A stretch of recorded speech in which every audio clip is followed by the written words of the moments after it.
kukaa na mulamua miaka 10 na above, usishike mimba yake. Kwa sababu gani? Ukishika mimba ya mulamua, that is a passport ya getaway. Kumaanisha kwamba you are expired. Umeisha ladha.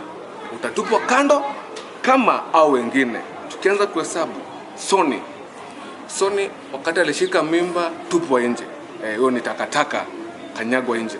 Ya pili, Nelly.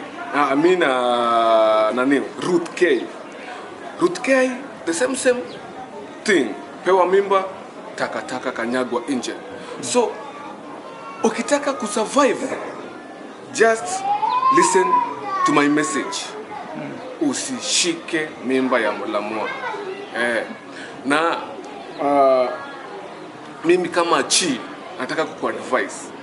Niko na dawa ya inaweza kukufanya usishike mimba ya mulamua, na you will thank me later.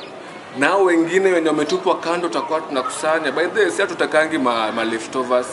We don't deal with the leftovers. So hao wengine tutasanya tupe mulamua. Tuambie tutaki ujinga wako kutuachia mavitu yenye umeshakula. And this for you mulamua. Tusizoea sana. Umesikia? Hivyo tu.